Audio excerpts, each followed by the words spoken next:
vedere, dai, partiamo da qua così è semplice. Vediamo. Dobbiamo fare i planning delle persone delle persone che arrivano oggi o domani. Esatto, così sappiamo già chi arriva e chi non arriva, esatto.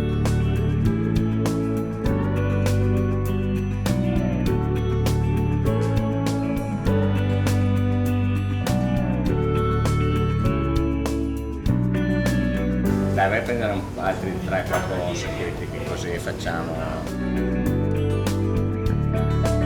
Questo è un sogno che è diventato realtà. Purtroppo i tagli nel welfare che conosciamo tutti portavano sempre più gravità con rette sempre più basse. Quindi l'idea di attivare un'attività imprenditoriale con un'idea forte di business ci ha portato a costruire questa realtà che è Stravagante Oste Osteria Il Mangiabottoni.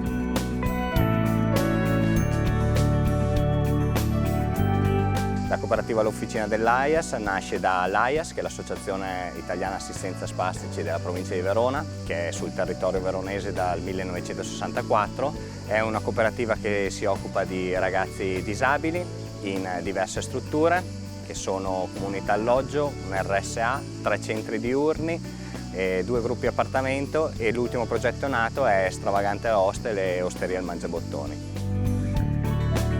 La logica progettuale è quella che una persona qualsiasi dal mondo o del territorio veronese abbia un bisogno, che è quello di dormire e di mangiare. Facendolo qui, essendo un no profit, viene tutto reinvestito per i nostri ragazzi.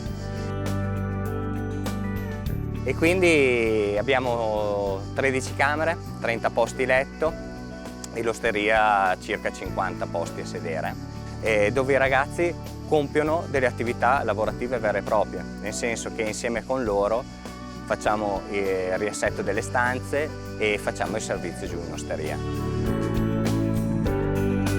Fate conto che non gestiamo solo ragazzi con disabilità lieve, che sono ragazzi con sindrome di Down, lievi ritardi mentali, autismo ad alto funzionamento, ma prendiamo un po' tutto quello che è la fragilità, nel senso che abbiamo ragazze vittime di violenza domestica e persone che hanno avuto problemi con la giustizia.